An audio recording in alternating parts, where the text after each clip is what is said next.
my fellow co-facilitator, Johnell Bell. Johnell, do you want to just say hello real quick? Yes, good afternoon. Hope everyone is doing well. Looking forward to our discussion this evening. Great. We have a lot to cover, and I know there tends to be often a lot of questions. And so you might see Johnell and I move us through our content a little bit quicker than we have in the past. And we want to both make sure that we're hearing and answering any questions that the CAG may have. And we want to honor your time, which means that we're going to move through the content within the 2 hours that we have allotted. If we need to follow up, we'll do that. So with that, we'll go ahead and get started with our typical instructions. Closed captions are in English and in Spanish. Closed captions can be found at the bottom of your screen.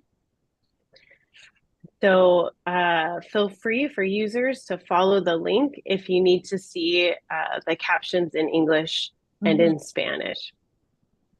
All right, next slide.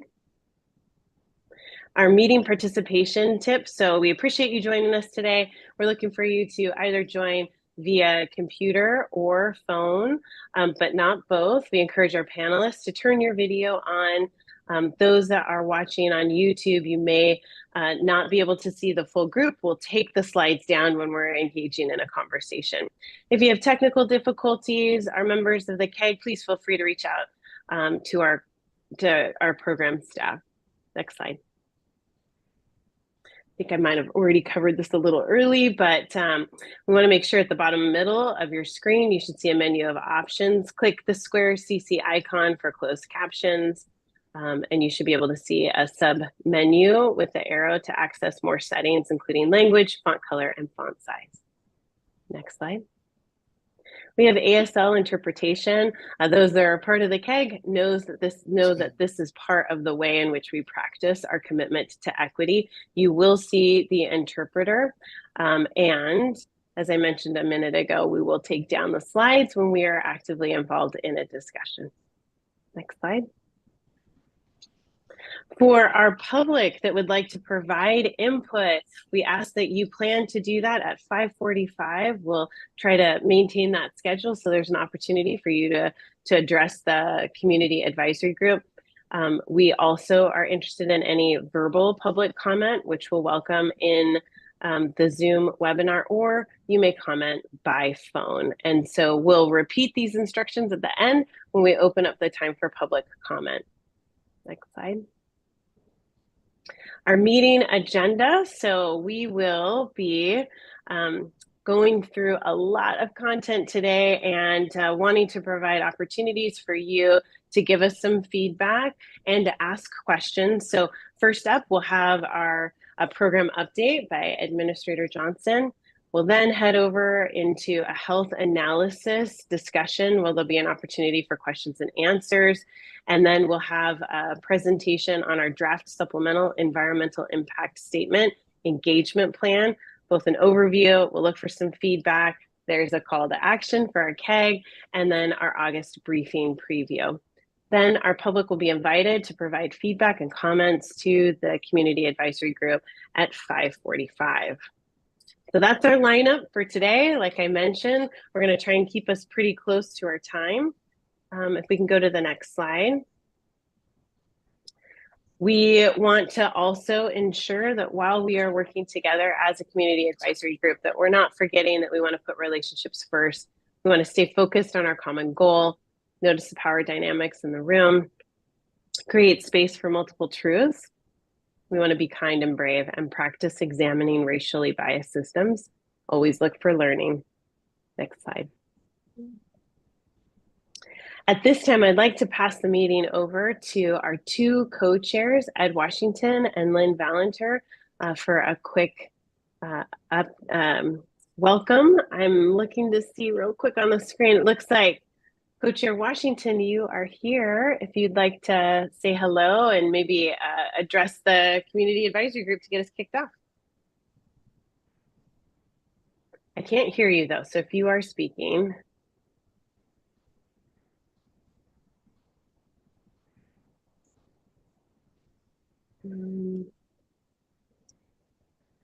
Ed, Can you hear me?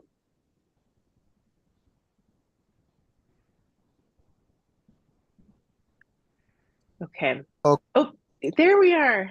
okay. Can you hear me now? Hello. Okay. Yes. Sorry about that, but I've been listening to you, and but I was unable to get through. Um, Welcome everybody. I have. I don't think I'll fall asleep. I just got back from Europe a couple of days ago and had a wonderful time. And but it's a pleasure to be back. I look forward to working with all of you as we go forward, and wish you all the very best. And I think that's about all I think I need to say today. Oh, thank you. It looks like our other co-chair has just joined. Perfect timing to say hello to the CAG and then maybe move us through our CAG member introductions. So I'll pass it over to you, Lynn. Thank you. Hey, And Lynn. I apologize for being a little bit late. Everyone will understand that I'm commuting from Portland and traffic is a bit of a bear and I have to go over a bridge. I do just want to acknowledge that I had the opportunity to be at a reception earlier today. I don't know if anyone's mentioned that. Greg, you may be covering that in your remarks, but it was really a note of appreciation and celebration for the 1.499, aka $1.5 billion grant that the project was awarded that was shared with all of you. But that was just a lovely opportunity to thank so many of the electeds and the leaders, including Greg, for their work in bringing this forward. So that was actually a lovely event. And this group will appreciate the irony, just as I think it was the Federal Highway Transportation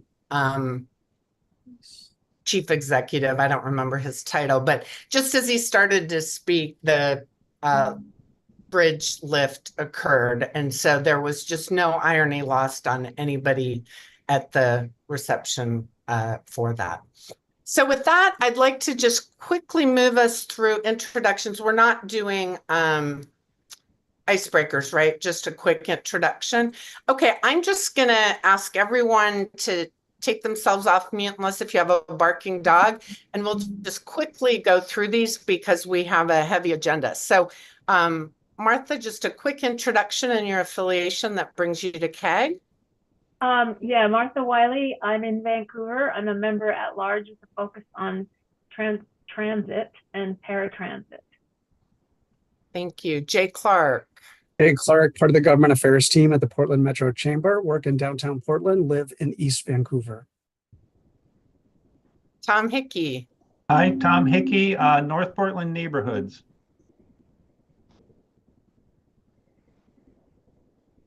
Irina Phillips. Yeah, Irina Phillips, East European Coalition. Jenna Jarvis. Jana Jarvis, President and CEO of the Oregon Trucking Association. Jarina. Jarina Hatch, Mobility Manager in Vancouver, Washington. Zachary Lawrenson. Hey folks, Zachary at Oregon Walks, and just a heads up, my apologies, I have to leave a little early. Childcare has run out at 5:25. Michaela. Hi, I'm Michaela Williams. I'm an at-large community member representing the Washington side of the bridge.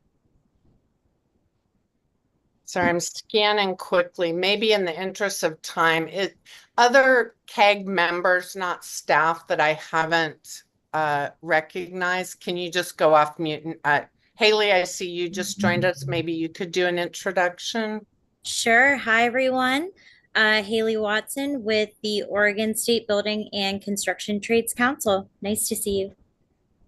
And Sherry Call, I see you now. Yes, thank you, Lynn. Sherry Call, President and CEO of the Washington Trucking Association. Big shout outs today to trade and trucking. So anyway, you would have been thrilled at the level of awareness of the challenges of the current bridge reflected in the remarks. Okay, who else hasn't introduced themselves that I overlooked inadvertently? I want to be very clear. Hi, I'm John Wilson. I am with Vancouver Clinic and I have team members on both sides of the bridge, but primarily live in Vancouver. Great. Thank you, John. Anyone else that I've overlooked inadvertently that we need to introduce? Okay, since I was scrambling, I don't have my materials out quite yet, so I'll just ask that we move on to the next section of the agenda. Great. Thank you, Lynn. We're going to head into our program update section, which I know is one of our favorite opportunities to ask our administrators some questions.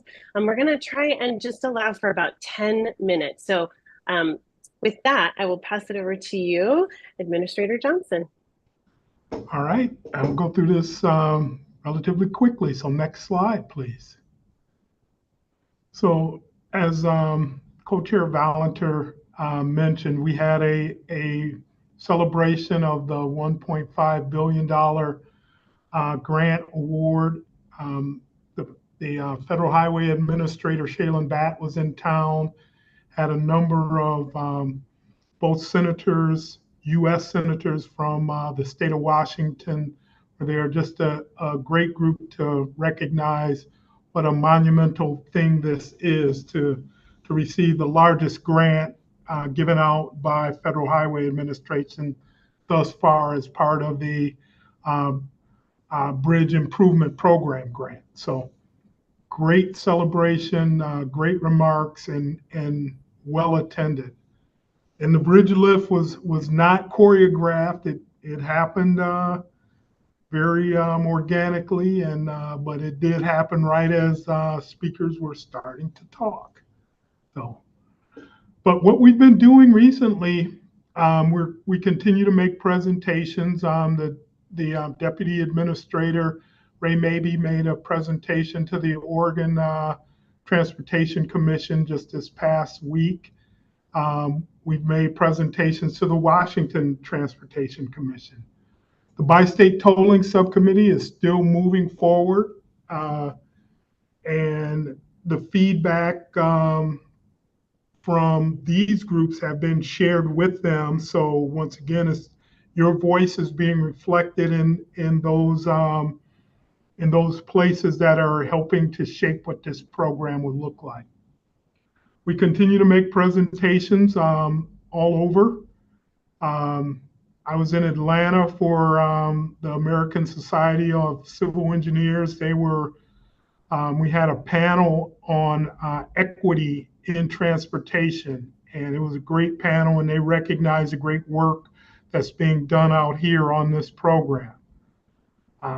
We continue to talk to the neighborhood associations on both sides of the river to make sure they have the latest and greatest information.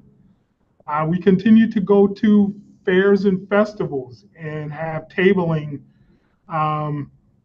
presence at these things. So it continues to be very, very active as we're coming towards the release of the draft supplemental. So it's tremendously important that folks understand how to interact during this part of the program. One of the presentations that is not on there, I was asked at the last minute to go to Minneapolis and present before the National Governors Association. They have a transportation subcommittee, and their topic this year was on big bridges and bridge projects that need to get done across the country. So I learned a lot listening to the challenges that other states have. But one of the things that I learned is our project is probably one of the most complex things, and also has just a richness of involvement by the community members represented by groups like this. So good stuff. So let's go to the next slide, please. So we continue to do tours. So for those of you who couldn't make the advisory group tour that we did last month, we will be having more opportunities for folks to join us and understand what this bridge is. If you've never taken the tour, it is very, very enlightening. We did a walking tour with Oregon Walks. The the Street Trust and Cycle Vancouver to get a better understanding of the active transportation commitments that are being made. We also did a walking tour for the Association of Washington Cities, who were in town for a conference. Once again, more tabling events that will be coming up. So if any of the folks on this know of events that you would like to have us show up and we're not showing those things, let us know. We will make sure that we are getting that taken care of. Also, we continue to do outreach to industry, especially with a focus on small and women and minority-owned businesses, so they know how to participate in this program. So this is, once again, a busy time as we are getting ready for the release of the draft supplemental, and you will hear more about that as part of the presentation. So with that, I will take any questions or concerns that this group may have.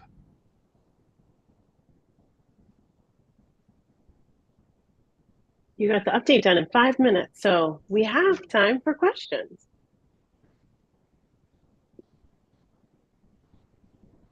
I didn't mean to scare everyone. I am seeing none, so. I do just want to say what a thrill it was that the tours were made available. And for those of us that took advantage of it, we really got to see the inner workings of the bridge in a way that is exceptional. So for any that weren't able to join, if there are future opportunities, I just want to encourage, there's nothing like seeing it with your own eyes, and that has been very persuasive in getting support from our electeds as well. So I see, Sherry, you have a hand up. Yeah, thank you so much. Just can you touch on a few points from the Senate delegation on maybe their comments about, you know, the structure and the you know, users of the bridge and freight in particular? Can you share any of that content? I sure can. One of the things that was emphasized is the regional, the local, the regional, and the national impact of this structure. And we talked about the $132 million worth of goods that cross this daily, and the fact that as the bridge was going up, you could see the number of trucks that were sitting in the backup. So this was very much recognized by all the speakers, that making sure that we are addressing the viability of freight movements in this corridor is one of the purpose and needs of this program that have to be dealt with. So it was a good conversation. The senators, both senators from Washington did a great job of recognizing that we can't fail in this effort, because the impact that it will have on the economy, both locally and national, is just is too high for us to fail this go round. So it was a good conversation with the recognition of that, as well as conversations around this being a multimodal structure, of how we are planning on giving folks options of how to cross this river, and connecting pathways, both walking, biking, and rolling on each side of the river. So very well balanced conversation today.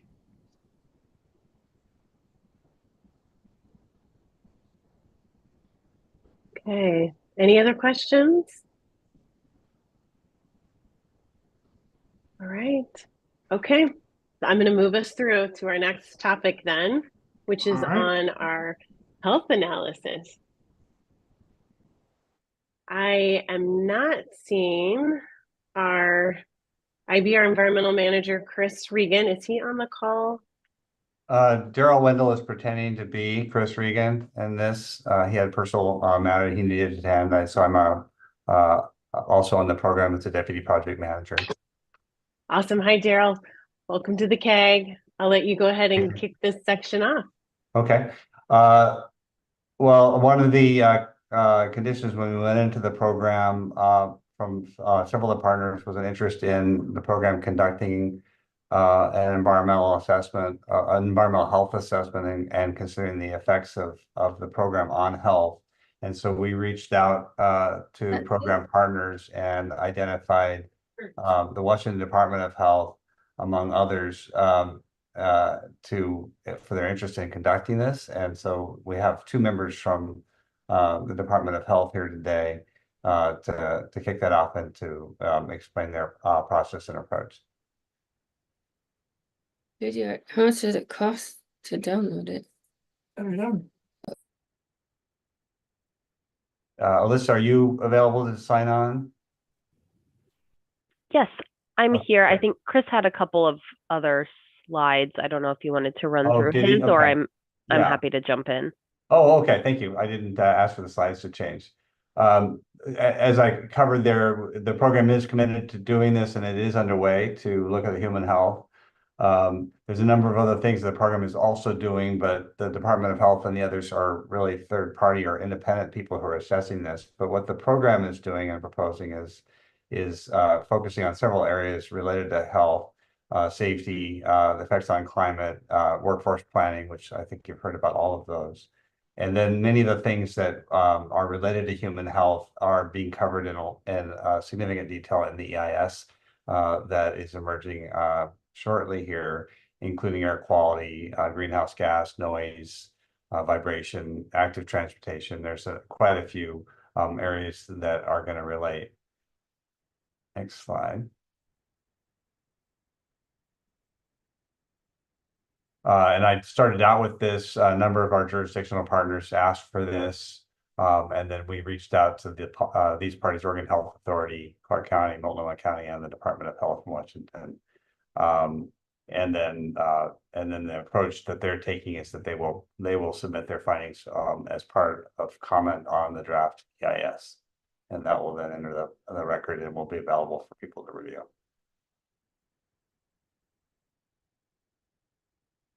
Next slide.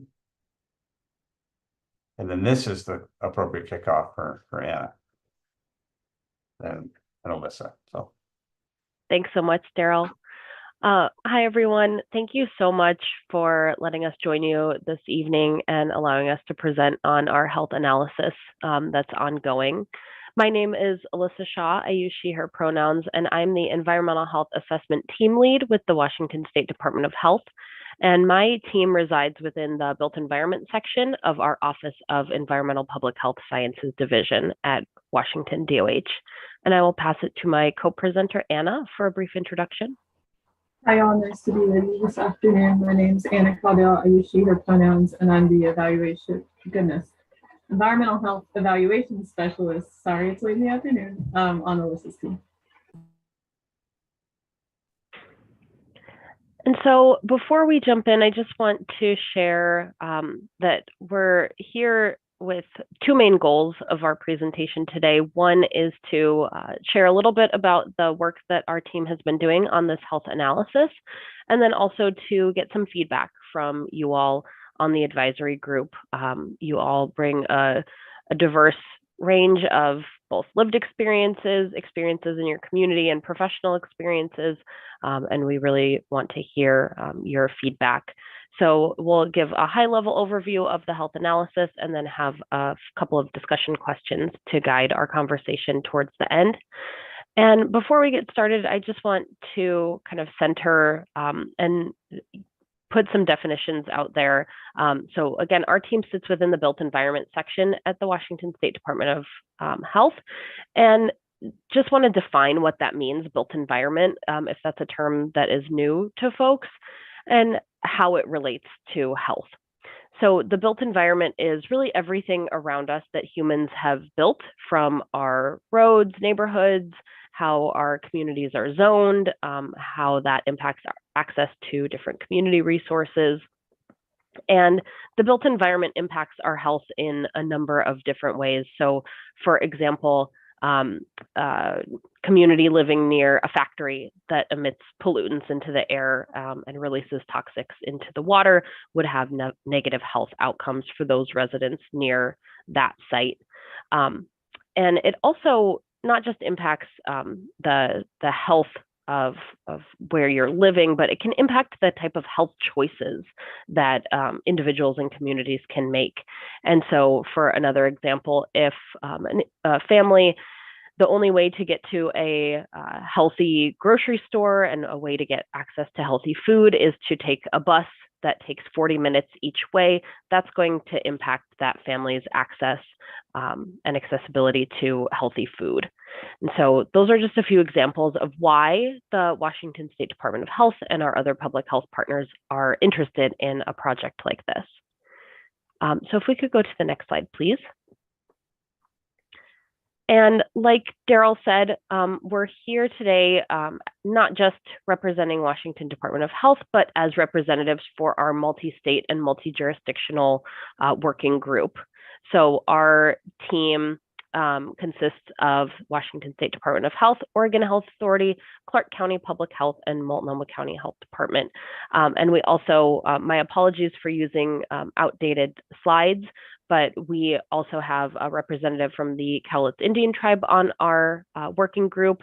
And we, as a group, both Washington and Oregon, we offered tribal consultation to all federally recognized tribes in both Washington and Oregon as a part of this process. So these are the partners that we have, and there's about 10 individuals dedicating time to this process. And like Daryl said, we are conducting this analysis as an independent group and conducting an independent analysis. And I will pass it over to Anna to jump in on our next slide, talking a little bit more about health impact assessments. Thanks, Alyssa. Yeah, so like Daryl mentioned, an HIA was requested by partners around this project for the project to move forward. So just to go over briefly what an HIA, health impact assessment, is often shortened to HIA, what it is here, and then how our process is slightly different. An HIA is a process tool designed to look at a proposed project in a comprehensive manner.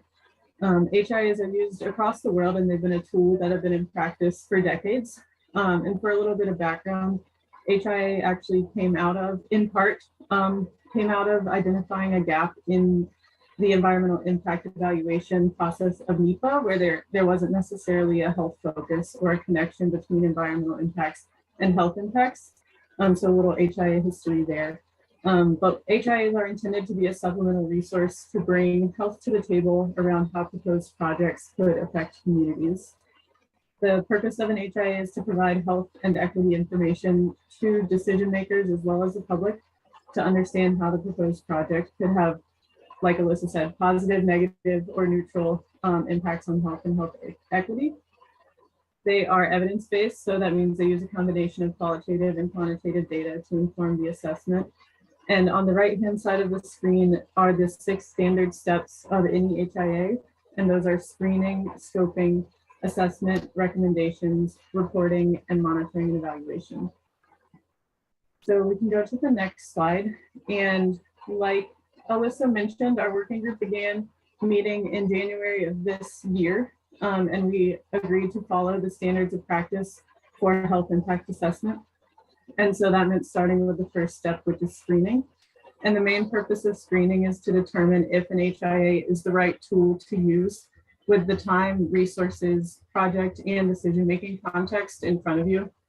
And it asks you also to reflect on if the health impact assessment would be a value add to the project you are considering.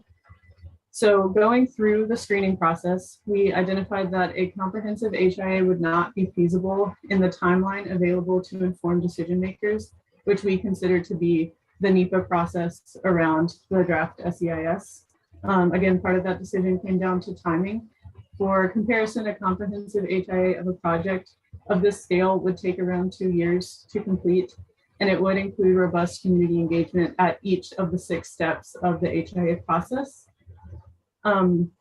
With that timeline consideration in mind, we all still agreed that an HIA would be valuable and that the opportunity to collaborate on a project of this scale is really a once in a generation, both project and opportunity to bring health to the decision-making process that will affect the region. So given the time and resources available, we came to this agreed upon modified health analysis process, which follows the same standards, practices, and steps of an HIA.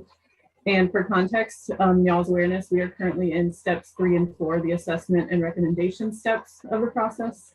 And again, we will be submitting the health analysis as a public comment to the DSEIS when it comes out. I will pass it back to Alyssa. Thanks, Anna. And if we could go to the next slide, please. So as Anna said, we are in the assessment phase of the health analysis at the moment. And so this slide is just giving you a little bit more of detailed examples of what that assessment is really comprises of. And so the first step of our methods, and because health impact assessments are centered around being evidence-based, we conducted a literature review about the health topics that we identified through scoping. We'll go into those a little bit in the next slide, but we conducted a robust literature review on each of those health topics.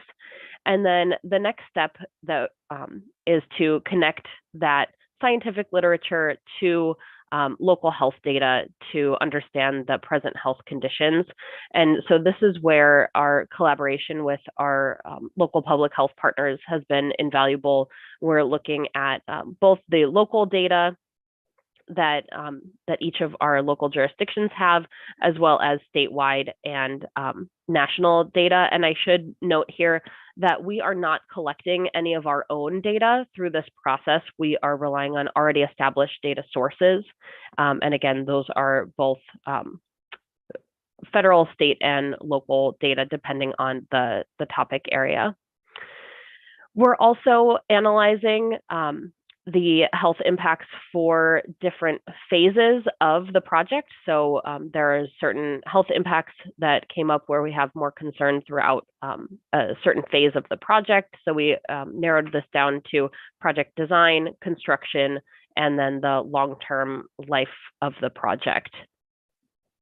In our process of screening and scoping, we were really, a lot of our conversation centered around both health equity and environmental justice.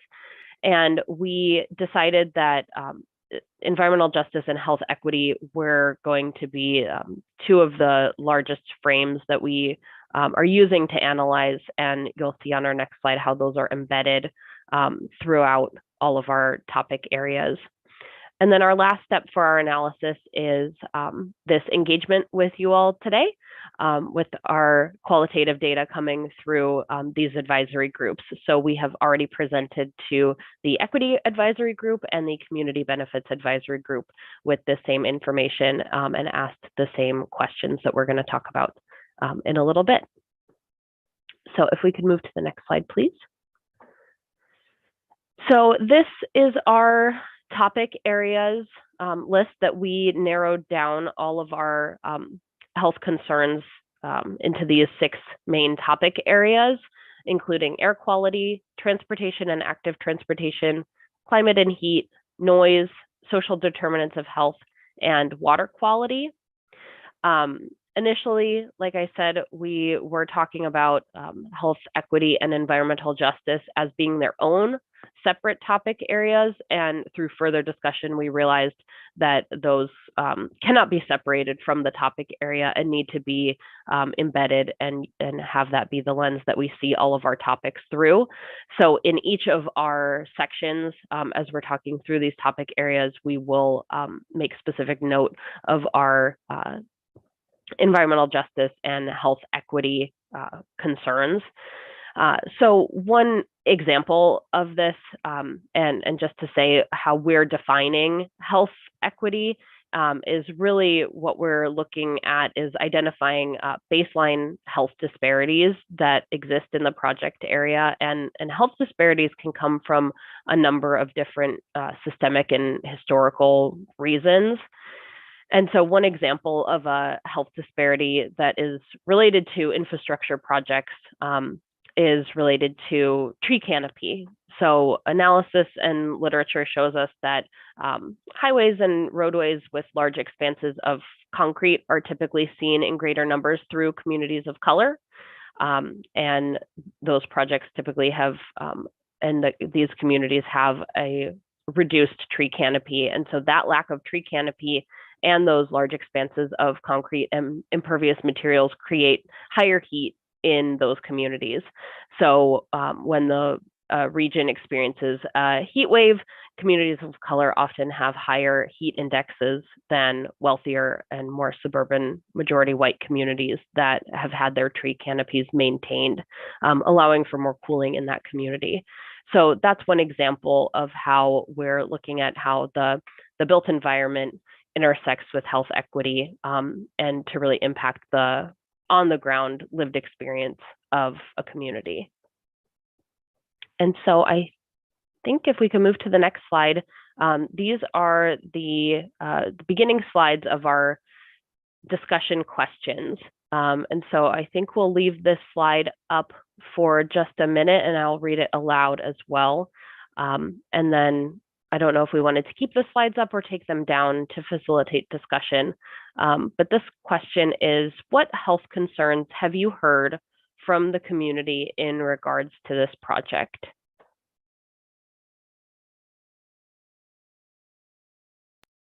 Jerry. Thank you. And I thought I'd just mention I don't have my camera on today because I'm commuting to my next destination, so I apologize for that. But wondering if in this health, impact and disparities conversation, if it's been considered just the impact in general on commuters and freight and people that have to deal with traffic during bridge construction. I've had several comments about, people considering it. They're not looking forward to it. I mean, I think people are looking forward to a new bridge, but not to the process. And so I'm wondering if that's, included anywhere in the scope of this conversation. Yes, thank you for that. And that was part of the reason that we took those three chunks of time. So the design, construction, and project lifetime, those types of concerns were really the impetus for that decision to, that there were specific health concerns that fell into very specific time periods, understanding that the on-the-ground experience for someone during construction is going to be very different from when the project is completed.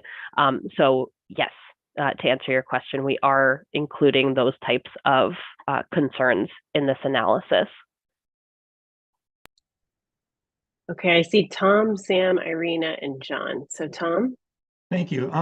We already had this conversation in the community benefits group, but I wanted to bring up again for this group the concern that there is very limited, not zero, but limited existing data about air quality analysis through the corridor. So how do you plan to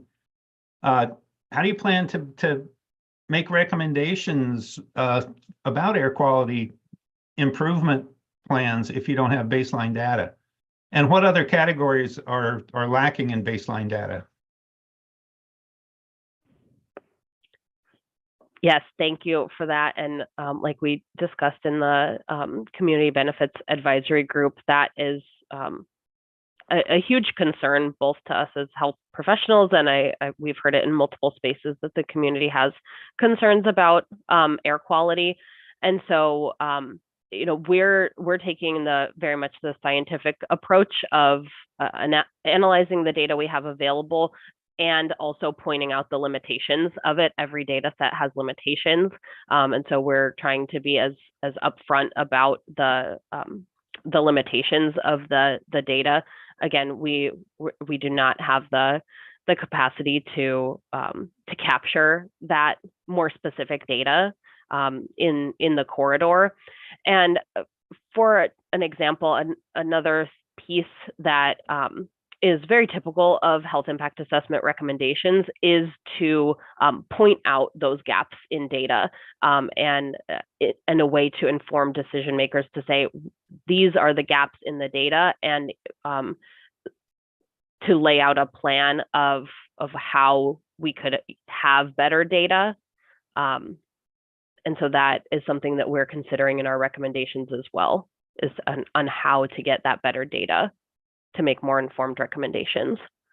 And what other gaps do you see besides the air quality issues?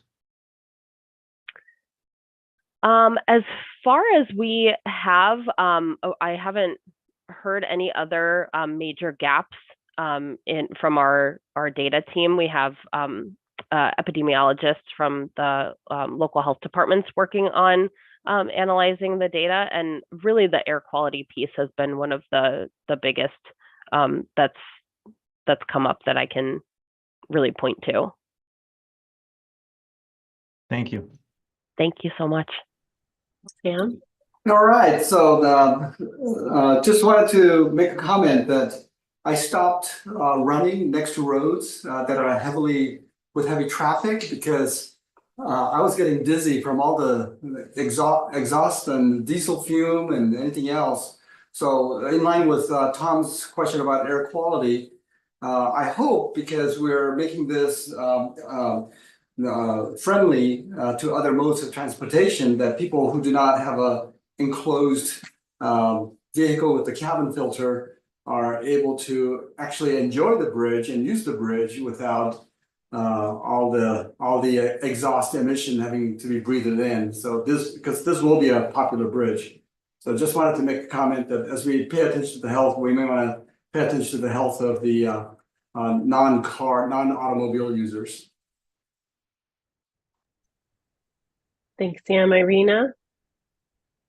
Hey, I heard from my community that they would like to know how dirty is this underwater soil in the area of the bridge. So when we have construction, we are going to bring all this stuff up to the surface and maybe contaminate water, contaminate shore, and maybe air. The next concern was the noise pollution, because every construction is causing the noise.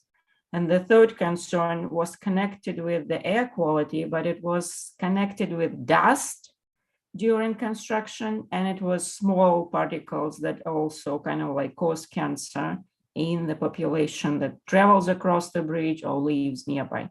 Thank you. Serena. John? Thank you. One thing that I've heard quite a bit about is just patient transport, specifically from patients from the Vancouver area to the Portland area. One of our major patient populations that has to travel is our pediatric patients, children, and receiving specialty care in that area, and transportation, both during the bridge project, but also long-term, just having accessible transportation is important. Good comments. Martha? Yeah, I didn't attend the community benefits group, so I don't quite understand about the air quality information being lacking, because I know that Washington does maintain a fair database about air pollutants, and that in fact in the Clark County area, the 98660 zip code, which is from the bridge from Interstate 5 to the west in the city of Vancouver, is supposed to have some of the worst air quality in this region. So I would like to know more about what I'd like to know more about the lack of data, and yeah, that's all. Yes. So my understanding, and I'm not an air quality epidemiologist, so I'll just start with that, but my understanding is that while the data is good when you're looking at it from a population level and even down to zip code. On a project where some of the concerns can be so hyper local and neighborhood and on a specific roadway, that's where the data of for air quality can be lacking. So connecting it perhaps to Sam's point of running alongside a roadway, we don't have measurements along every specific roadway to say which one is more or less which one has more or less exhaust from vehicles. So that's my understanding of the concern, is that that's where the data is lacking. But surely you can postulate that. I mean, freeways, access to the port, access to the rail yard, from Interstate 5 to the west, all those the diesel emissions from the trucks going down to those heavy industrial areas, it only seems reasonable that there would be more air pollutants along those stretches of road. And I know you probably, it sounds like you haven't stuck some monitors out there adjacent to them, but it seems logical that roads that connect with heavy industrial areas and have a higher percentage of truck traffic have greater pollutant emissions. Yes, and I'll say our approach is definitely to, we're again analyzing the data, pointing out the limitations, and then there are those, common sense types of statements that we can look at maps and see. But I don't know if that's necessarily addressing the concerns from the community about having specific data to reflect their concerns.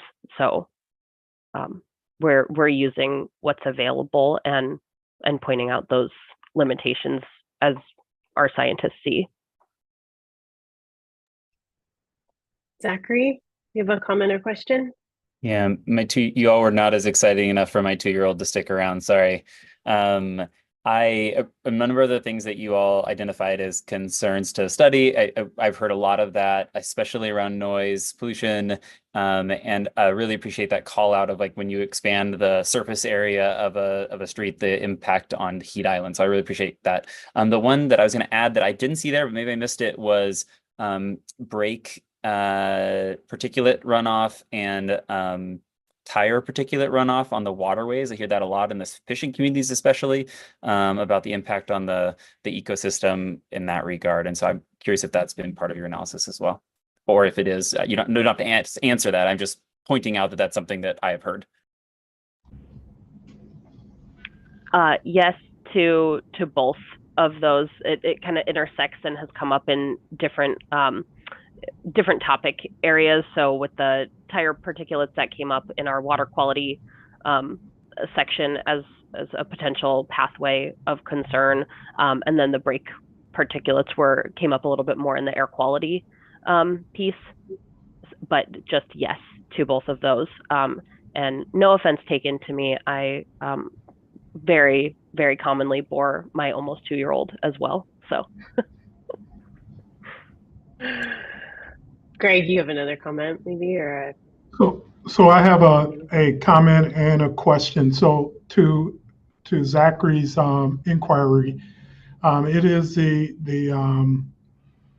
part of our design is to put an enclosed drainage system that captures the runoff off of the bridge and puts it into detention ponds to be treated before it is returned to the Columbia River. Currently, none of that happens, so we think we'll be making that the water quality of the Columbia better going into the future. But my question for Alyssa,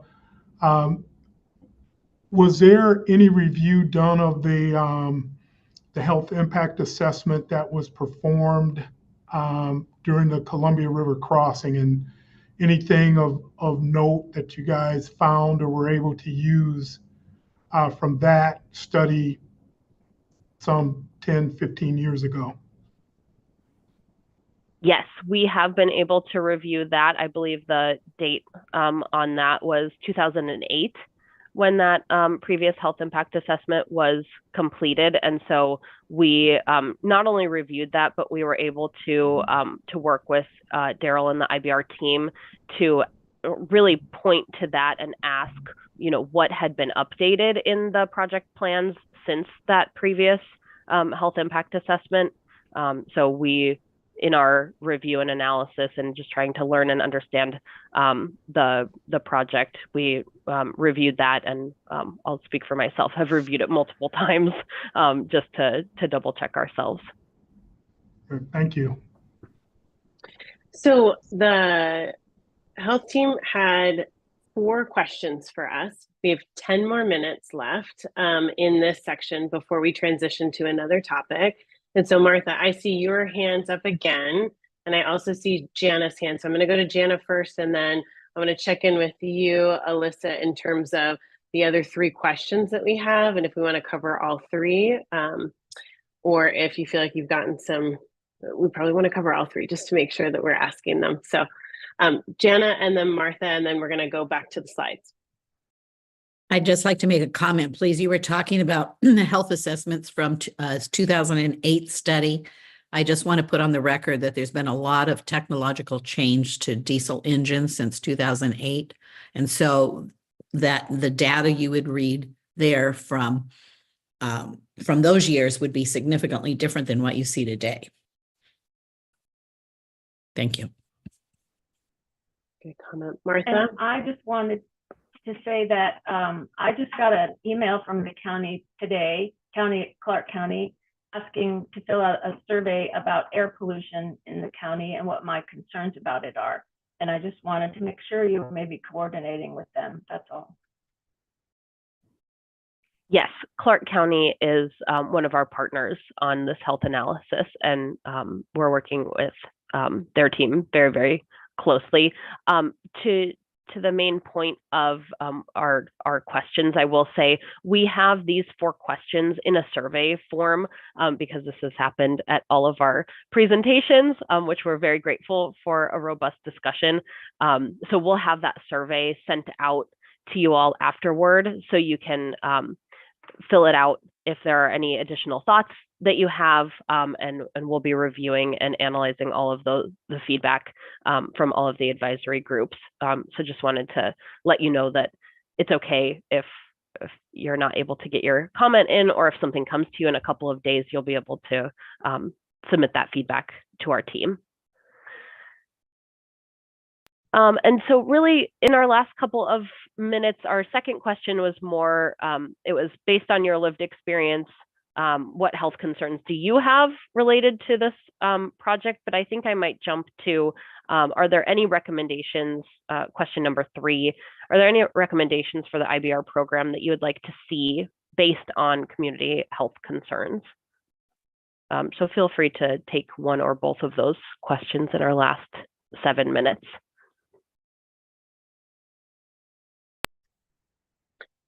Are there members of the CAG that haven't had an opportunity to perhaps ask a question or provide feedback that maybe would like to at this time in the last few minutes we have in this section? Fabian, can you pull down the slides? Let's see.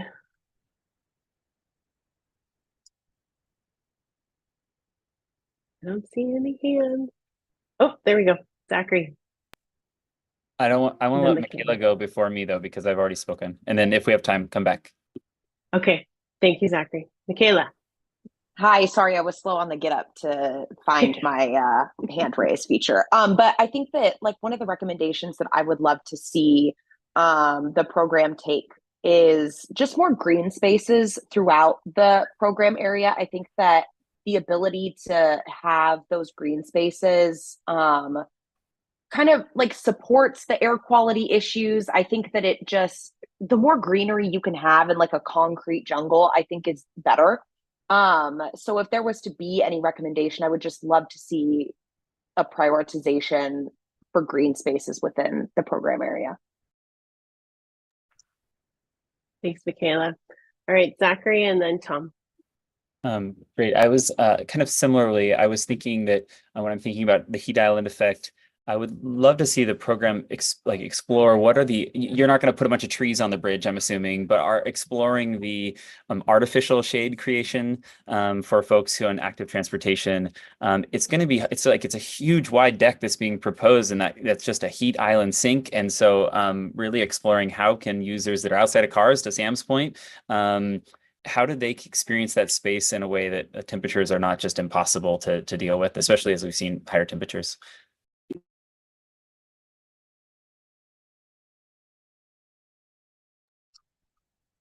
Tom, do you have a Thanks. comment or question? Just as a sort of to close the circle on the air quality monitoring thing, I would like to recommend that the IBR program do set up a program of active monitoring or participate in making sure that active monitoring is going on for the duration of the construction, and hopefully, set up something that continues on into the future for monitoring air quality through the corridor.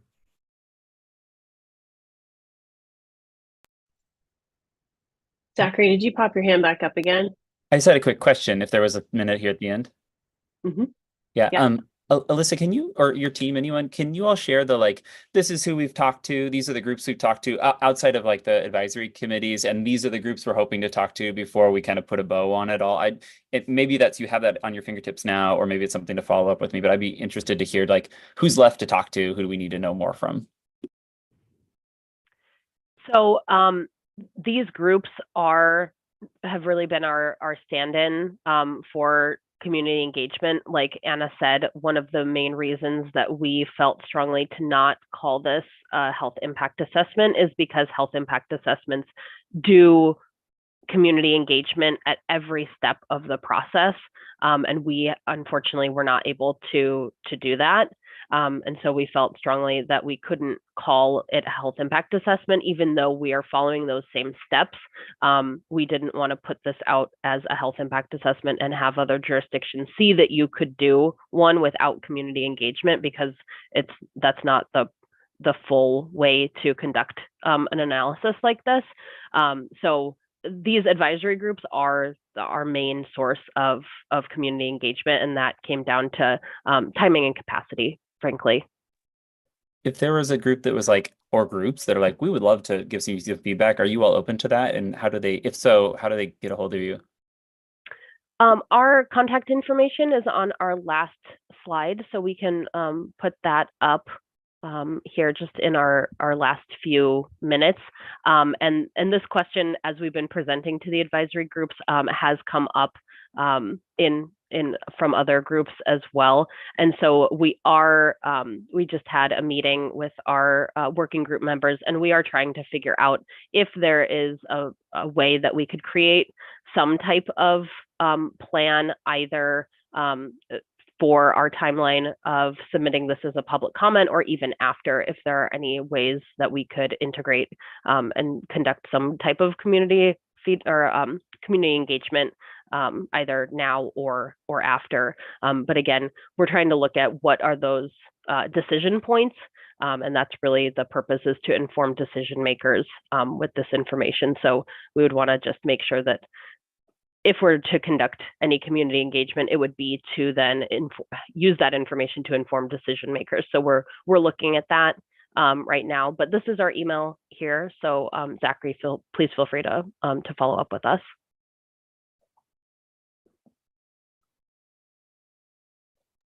Okay. All right. Well, thank you. Appreciate the presentation and the active engagement by our community advisory group members. I'll pass it over to you, Johnell, to facilitate the second half of the meeting. Great. Thank you, Lisa. If we could go ahead and have our team be ready. Great. We're going to have an opportunity to hear about all of the community engagement efforts, as well as the upcoming draft supplemental environmental impact statement community engagement plan overview. And so why don't we go ahead and hand that off to our team.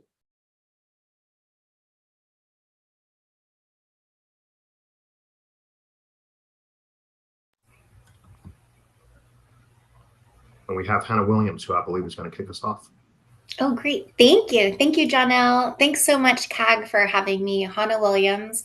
I work on community engagement with the Interstate Bridge Replacement Program.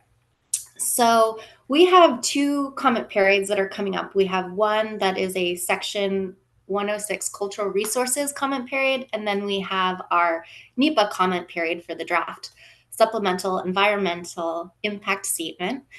Tonight, I'm going to be focusing on that, but there is an email that's going to be coming out early next week that'll talk about our August briefings, and we'll talk a little bit more about the Section 106 Cultural Resources comment period.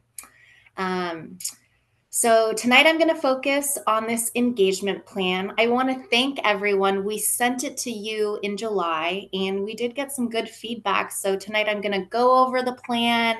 It should look familiar. I'm going to address your feedback. And then I'm really going to zero in on, we really need your help to get the word out for this comment period. We cannot do it without you. We've got a really big team, but it's not big enough.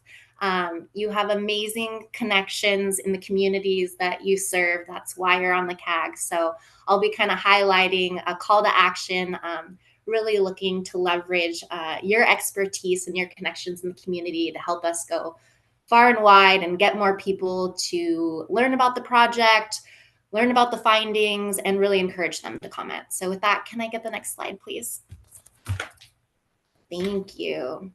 So with this round of engagement, we're really looking to let people know about the project, know about the NEPA process, know about how to comment. We're looking to not only share information out, but also bring information back in through collecting people's comments. And in doing that, really be continuing that dialogue between the community and the program to keep building trust with one another. We're looking to prioritize and center our environmental justice and equity communities. And we're looking to really eliminate barriers for engaging in this comment period and learning more about the project and the findings. Next slide, please. Great.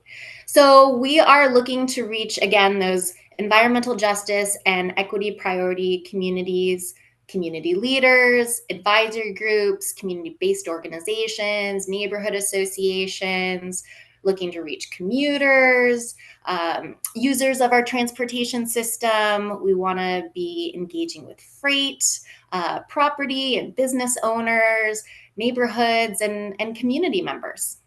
Next slide, please. Great. So to do that, we've narrowed down on some tools and tactics that we think could be helpful to really share all this information and hear back from folks. So I'm going to go over those. May I get the next slide? Great. Okay, so starting this month, August, we will have 2 virtual community briefings. And these are really to prepare everyone on the publishing of our environmental document and to get ready for that 60-day comment period so that when clock starts on those 60 days, folks are ready to go. They know where to find the information. They know how to comment, all the ways that you can. We're really fortunate tonight when I'm done speaking, Kimberly Webb is going to give us a preview of this August briefing. So we'll have 2 of those briefings. One will be in the evening, one will be on a weekday, and another one will be on a weekend. And so the call to action for you here is please help us get people to these briefings. As I mentioned earlier, early next week, we'll have an email go out really with an invitation, a registration link for these briefings, and we need your help to share them, to help recruit people to come to this so we can, start getting them familiar with this comment period that will be coming so that they can learn about the findings and be encouraged to comment on them. We will also be having an equity roundtable. This will largely be focused on public engagement, commenting. Why should people, take their time to do that? Does it really matter? Have you seen change in your community? And of course, we'll be making connections to our upcoming comment period, really hoping to leverage the folks that are participating on the panel and attending so that they will can help us share our notifications and engage with more of our engagement events throughout the next few months. We have a community partner toolkit. I'm going to be talking about this a lot and reference it because we're really going to need your help sharing it. We have a big team, but we can't do this alone. We need your help. So this toolkit will have information ready to go. It's going to have email content, social media content, informational materials. It'll have links to content that's online, and it's going to steer everyone towards these engagement opportunities. So really looking to have program partners, you, our advisory groups, community-based organizations, neighborhood associations, mini grant recipients, really help us share this to expand our reach. Next slide, please.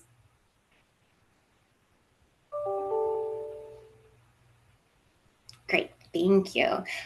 We will be having more virtual community briefings in early fall. This time, these briefings are really going to focus on the findings. So we will have technical experts at these briefings walking through the findings, what's in the document, and participants will have an opportunity to ask their questions. So again, the ask for you here is to really help us get the word out on these briefings, both sets of them, so that we can make sure that people are using these opportunities and we can help people engage with the information. We're also going to be having an in-person public hearing and open house. We'll have one in Portland and one in Vancouver. And so this will be another opportunity to really engage with the information in person.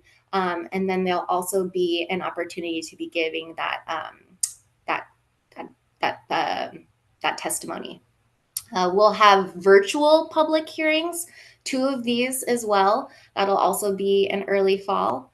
And again, for all of these, I'm going to keep repeating myself here.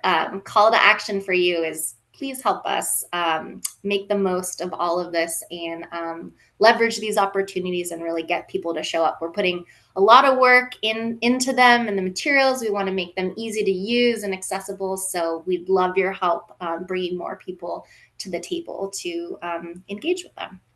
Next slide, please. Great. We're continuing to do tabling. Greg was mentioning some events that we'd been to. We have been doing that throughout the summer. We're going to keep going strong through November. Office hours will continue. We're committed to doing that about 4 times a month. And we're working on setting a regular cadence for this. We think this could make it easier to staff and also easier for folks to know when they are and to really plug into them. If you're not familiar with office hours, it's an opportunity to work directly with program staff and ask your questions, either virtually or in person. So we like having that opportunity and we're excited to be offering it 4 times a month. We will have grassroots in-language outreach with community engagement liaisons, really meeting people where they are in language to share information about the project and the findings, and again, encouraging people to comment if they would like to do so. We'll be proactively reaching out to community-based organizations and neighborhood associations with program updates, and of course, providing briefings upon request. And finally, we will be evaluating ourselves and this round of engagement to see, how we did, what worked, what we could have done better, what changes we should make for next time. Thank you. Next slide, please. Okay, great. So here are some of the notification tools that we'll be using to get the word out. So email, mailer, we'll be using the website, press release, media event, community events, social media, that partner toolkit I keep talking about, and of course, advertising on social and media, and a legal notice as well. Next slide. Thank you. I got some questions about the reach of these notification tools. So they're here for you. Our email distribution reaches around 6,800 plus, mailer 12,000 plus, social media, it's around over 4,000, and that's across Facebook, LinkedIn, X, Instagram, TikTok, and YouTube. We're reaching out to 20 plus media outlets, and our community partner list is over 3,000, and that includes neighborhood associations and community-based organizations.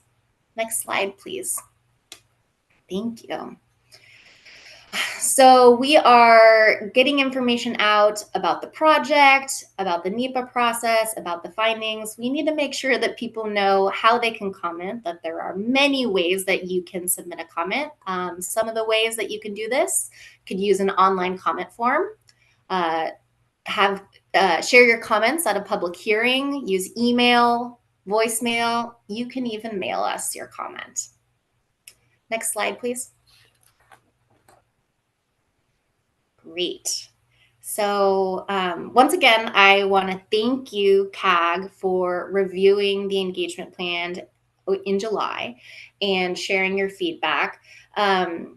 Some of the feedback that we got was about office hours, saying, you know, office hours is really useful, but wanting to make sure that we were really leveraging that opportunity to connect one-on-one with community members. So we are going to be getting the word out about office hours using the following notifications. So we'll have it in our email distribution, it'll be in the mailer, we'll have it on the website, press releases, talk about it at media events, continue to talk about it at community events, on social media, and it'll be plugged in that partner toolkit. May I get the next slide, please? Thank you. I got some great feedback on, you know, you've got a lot in your plan about preparing people for the comment period, but what are you doing when the 60 days starts? So we are having 2 virtual community briefings during the comment period, 2 virtual public hearings during the comment period, 2 in-person open houses and public hearings, ongoing briefings by requests, ongoing office hours, grassroots multilingual outreach with community engagement liaisons, and we'll continue to share findings with partners, and we'll be coming back to you, CAG, to this advisory group, and sharing the findings in a meeting, and have technical experts here to help walk through those findings and answer questions. May I get the next slide, please? Thank you. Great comment. The comment was, you've got this engagement plan, all these great things in there, but what is my role? What is CAG's role? So your role is really, it is starting this month. So first, with those August community briefings that are virtual, please help us get the word out. And then your role is to also help us really plug in and share out all of the engagement activities, as well as about the process itself and the comment period. So thank you in advance for all of your help. You know, we really couldn't do this without you. So we're very fortunate to have you as part of the team. Okay, and the final comment that we received, it was about closing the feedback loop. You know, there's a lot in our plan about sharing information and really encouraging people to comments, but what is the plan for once you get those comments? So I'm going to use the next couple of slides to address this very important question. Great, thank you. Can I get one more slide, please? Awesome. Okay, so here's a little timeline. You can see that in early fall, we will have the comment period. It'll open, and there'll be a comment form. Our comment period is going to last 60 days. At the end of 60 days, the comment period is going to close. the comment form will close. We're anticipating in early 2025, the blue is next year, that we will have an interim summary of comments. So this report isn't going to have the responses to the comments, but what it will have is it will have a summary of the topics of the type of comments that we received. So you can anticipate that in early 2025. And so we will be sharing this interim summary of comments. We will be sharing it with the community. So we'll be going back out to all the audiences that we've been talking about and that are listed in this plan through the website, email, newsletter, social media, and again, like asking you for your help going through partners. Next slide, please. And then in July, Hannah, you have a question from Tom Hickey. Okay. Do you want me to answer questions right now or wait to the, how do you like to do it? Go for it. Okay. Tom, what's your question? All right. Thank you.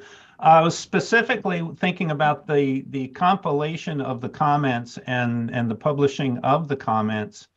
It would be very valuable to the community if they were available as they come in, even in like a raw database of these are the comments and we've written them down. We haven't sorted them. We haven't done any work on them, but these are the comments. And I think that that would create more synergy in the community of people if people had access to other people's comments, they would start to see like what are the issues that they really ought to be considering.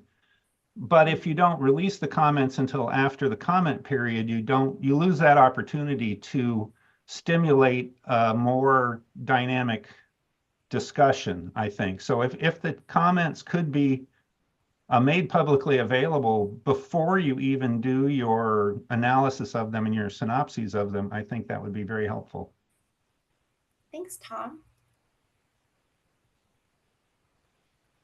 Are there any other questions? I can finish the timeline and then we can open it back up. If you want to finish it, because I know we're getting short on time, then we'll open it up for a couple questions. Okay, I think I have like 2 more slides. Great. Do you mind popping up the, excellent. Thank you so much. Okay, so then we're anticipating July, August. This is when the final record of comments and responses will be complete. And this is when we would have that full comment report that would have all the comments, have the responses to comments, and we'd be able to close that feedback loop, talking about what we heard and what we did with it. And again, sharing all this through website, email, newsletter, social media, and partners. I'm going to hop to the final slide, please. Thank you. Great. So public comments are really important. They'll be used to update technical analysis, refine design options, and inform our future design. It does take us a long time to look at all the comments and respond to them because all comments are reviewed and responded to. The IBR team coordinates with federal partners on responses, and all completed responses will be published in the final SEIS. All right, that was my last slide before I hand it over to Kimberly to give us a preview. Are there any burning questions right now, or can we wait till the end? Why don't we go ahead and open up? If there are any questions related to this component, why don't we go ahead and take those questions down? Any questions or comments from CAG? Okay. Thank you, CAG. Seeing none, why don't we go ahead and invite Kimberly Webb to review for us communications briefing plan. Kimberly. Hi, everybody. I'm happy to join you this warm evening. I have a lot of information to share with you. And what I'm about to share with you is just a preview of some of the public briefing content for later this month. I will not be spending time going over every detail of the analysis. However, the point of tonight's conversation is just to get a feel for the type of information that we will be presenting, and then hear any feedback that you have based on this very small sample of the entire briefing on what you think would be helpful for viewers and participants. So next slide, please. So here is what we plan to cover at this public briefing, and what we hope people can come away with is a clear understanding of what is a draft SCIS and what it is not.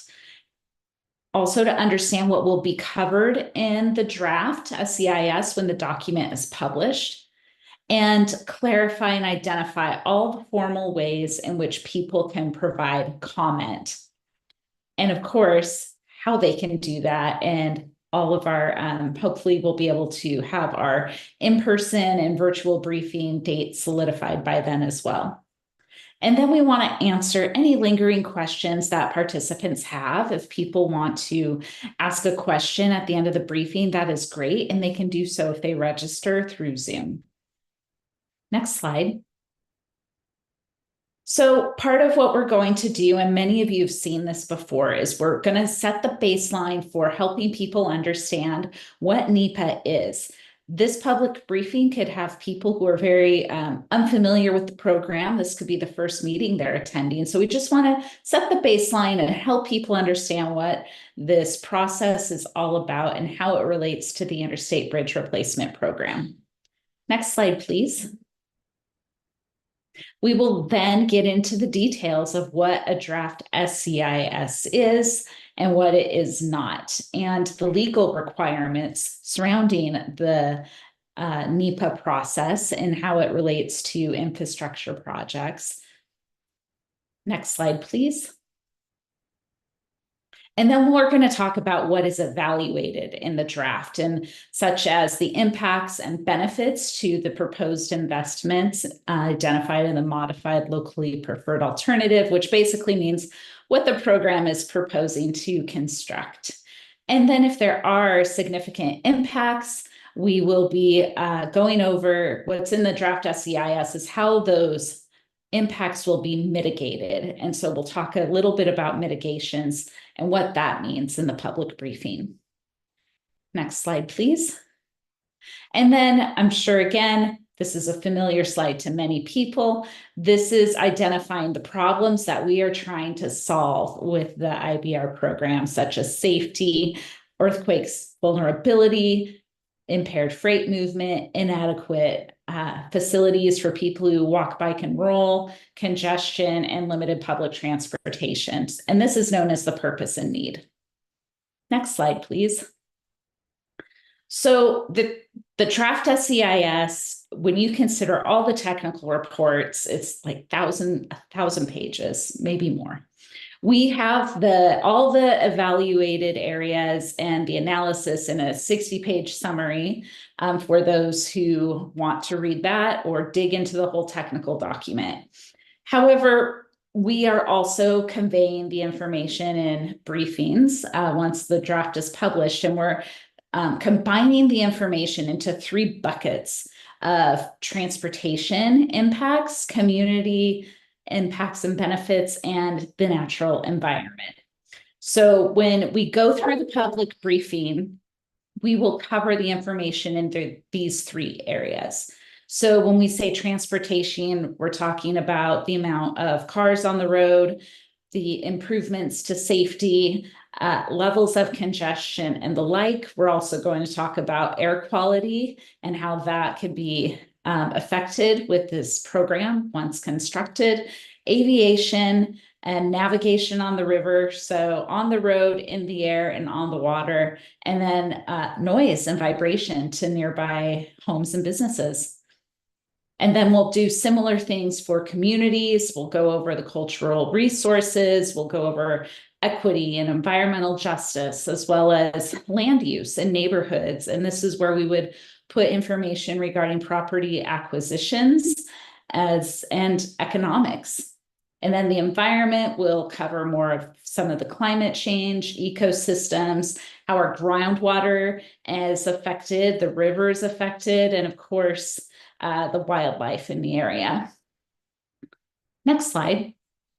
So I'm just going to show you a little bit of preview of what the transportation section will look like at the public briefing. So we want people to walk away and I would like to clarify, there will be a subject matter expert going through these slides. I am not a subject matter expert. So if you ask me a question on what a specific thing means, I am not the person to answer this. But what I do is I help the technical team provide understandable information to the community and help them. So at the public briefing, it will not be me presenting, it'll be the actual experts who helped write this document.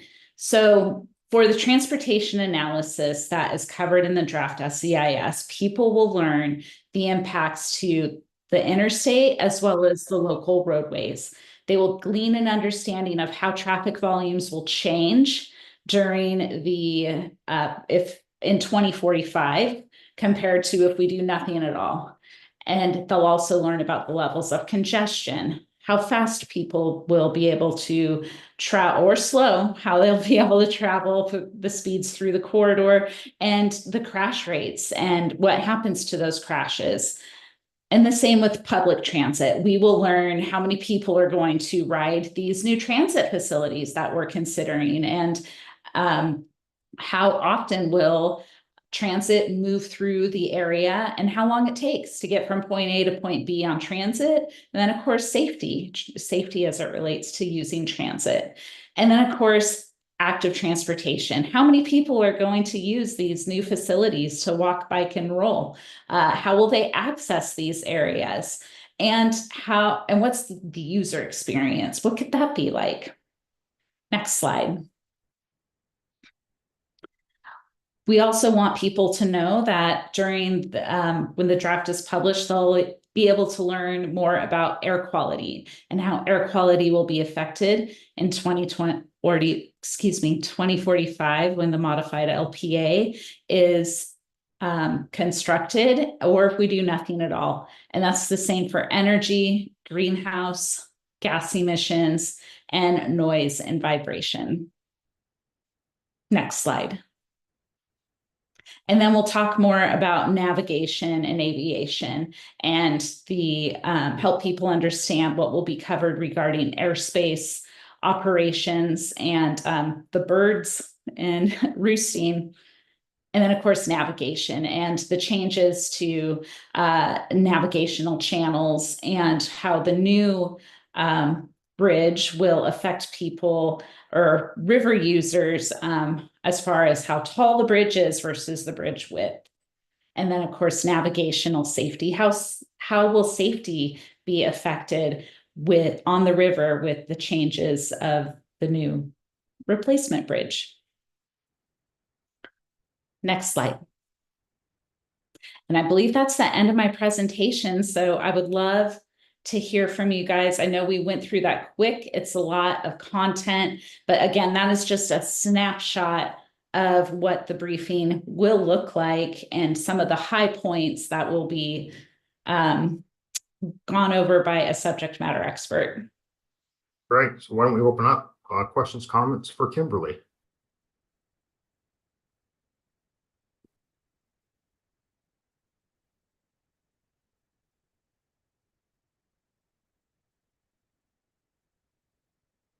This is an unusually quiet CAG this afternoon. I'll take it. I think the sun must be so enticing. Okay, if there are no questions or comments, Jay, I see you have come off. Did you have a? No, I was just going to make a smart aleck comment that the sun was very tiring. Well, let's count our blessings, because in just 2 months we'll be hoping for this. 8 months of rain. Yeah, exactly. All right. Well, thank you both, Anna and Kimberly, for your presentation and work. And CAG will certainly have more to come. If we can generate the slides, I'll talk a little bit about next steps, and then we will receive any public comment we might have. So next slide, please. Just a reminder, we have a number of upcoming meetings. We have the Community Benefits Advisory Group that will be meeting on August 22nd, 9:30 to 11:30. We'll then have our next EAG meeting September 16th, 5:30 to 7:30. Next slide, please. Do we have any public comment? No public comment at this time. Okay, we can go ahead and go to the next slide. I think I have public comment slides to read. Just a reminder, to make a live comment via phone, you'll want to dial 1-646-931-3860 or 1-408-638-0968. The meeting ID number is 986-0940-5983. You'll want to remember to include the passcode, which is 701376. Please do dial *9 to raise your hand. I'll call on you to provide your comment. You'll want to dial *6 to unmute yourself. Please provide your name and affiliation. We have roughly about 10 minutes that will divide amongst public commentors. If we run out of time and you have not had a chance to speak, you can still provide comment after the meeting. Next slide, please. If you'd like to submit comments via written text file, you can fill out the comment form on the program website or email your comments to info@interstatebridge.org with CAG Public Comment in the subject line. You'll want to dial 360-859-0494 for Washingtonians, 503-897-9218 for Oregonians, and then the toll-free number of 1-888-503-6735. And please do state CAG Public Comment in your message. Written comments need to explicitly say CAG Public Comment in the subject line or in the body of the message for them to be identified and distributed to the CAG members. All written comments must be received prior to 48 hours in advance of each upcoming meeting in order to be distributed to advisory group members. Comments received after that point will be distributed to members in advance of their next meeting. Next slide, please. Want to just take a quick second to see if we have any one sign up for public comment.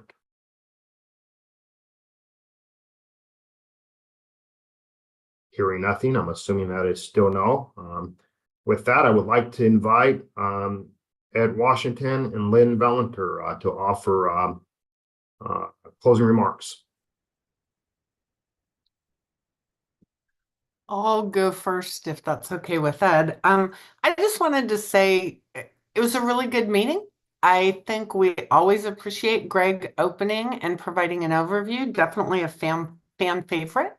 I think learning more about the health analysis and how that's being included and why it might look a little bit different than other activities like that. Thank you, Anna and Alyssa, for the insight. Also really good, robust feedback from CAG members. So all of you who took an opportunity to speak, and maybe especially those who don't normally speak, thank you. And then Hannah did a great job of helping us understand the draft SEIS process and what's ahead and how we can help influence. This is a chance for you to reach out to your communities and let them speak for themselves. In many ways, up until now, you've been a filter of information, and now we would ask you to just directly reach out and use those opportunities to help promote attendance and comments. And then finally, thanks to Kimberly, it was great to see a little bit of a preview of what the draft SEIS document will look like, the different sections. Even though 60 pages is a lot, it's a lot less than thousands. So I'm appreciative of knowing that there will be a fairly comprehensive summary available within that. And then again, each of us can participate in whatever sections kind of speak to us. But just really framed up, we're getting close to not the finish line, but an important milestone. And so this was a great meeting to kind of frame that up. So thank you all, and I'll stop talking and turn it over to my partner, Ed.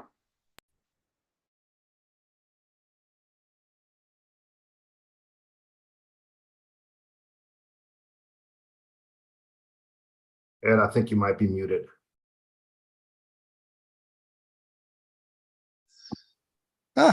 Worked that time.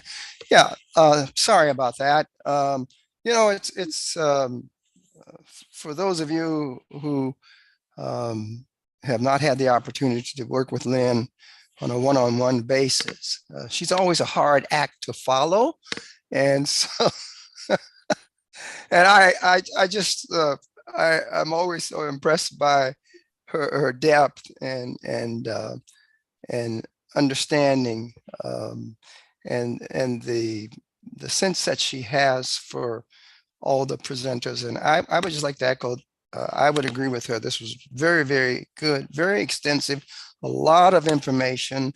And Tom, I really appreciate everybody, but I appreciate the comments that you made, which sort of bring these things right down home. You know, how do we get it done, and how are we going to understand it all? And John, it's just good to see everybody, even in this hot August in the weather. And now I'm trying to match with Lynn, and I can't do that. So I'm saying, thanks everybody for everything, and always a pleasure to see all of you. That's all I have to say. Thank you, Ed. And Greg, any final comments from you? Yeah, well, thank you, and thank you, Ed and Lynn, for your shepherding this group. Great comments. One of the things that we need to think about as a program are ticking off these milestones, and we are getting to a transition period from getting through the NEPA process and then going into construction. One of the features of this program from cradle to grave will be the community advisory group. So we need to have a conversation about what is that going to look like during the delivery phases of this project. So we'll be reaching out and maybe sending out different tranches of information and questions for folks who want to have some ideas of shaping what the community advisory group will look like a year from now or 5 years from now. But this is so tremendously important, and this has helped this project be better, and has helped us win the federal dollars, the big checks that you see written. You guys can take credit for substantially adding to the efforts that help win that. So, but I just want to once again thank everybody and get you to start thinking about what's next. So that's all I have. Great. Well, thank you, everyone. Have a wonderful evening, and thanks for your ongoing participation. We'll see you next time.